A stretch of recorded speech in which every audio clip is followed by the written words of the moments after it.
জীবনের কণ্ঠ কীর্ণ পথ পাড়ি দিতে দিতে যে মেয়েটা ভীষণ ক্লান্ত, যে মেয়েটা হাসতে ভুলে গেছে বহুদিন, আমি চাই সেই মেয়েটা আবার প্রাণ খুলে হাসুক।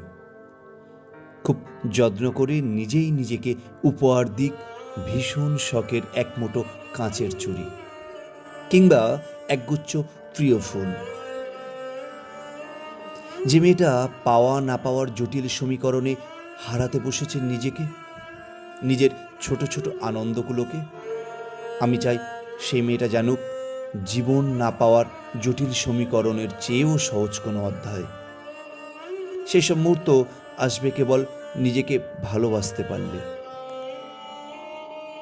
যে ছেলেটা কম সিজিপিএ পেয়ে আহত হয়ে চোখে স্বপ্নের মৃত্যু দেখছে, অল্প স্যালারি পেয়ে যে ছেলেটা হতাশা নিয়ে রোজ ঘরে ফিরছে, আমি চাই সেই ছেলেটা জানুক একদিন সব অপ্রাপ্তি ঘুচে যায় নতুন কিছু পাওয়ার প্রাপ্তিতে।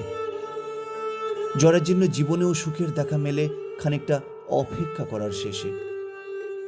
আমি চাই সেই বেকার ছেলেটাও একদিন তার স্বপ্ন পূরণের আনন্দে বাবা মাকে জড়িয়ে ধরে ইচ্ছে মতো সুখের কান্না কাঁদুক। পূরণ হোক তার অনেক দিনে জমিয়ে রাখা ছোট বড় স্বপ্নগুলো, তার ইচ্ছেগুলো।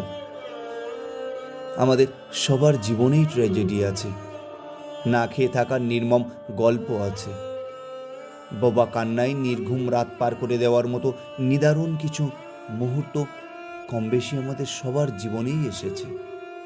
তবুও ৬০-৭০ বছরের এই ছোট্ট জীবনে আমাদের এমন কিছু প্রাপ্তি থাকুক যা নিয়ে হাসি মুখে দুদণ্ড বেঁচে থাকা যায়, একটুখানি ভালো থাকা যায়।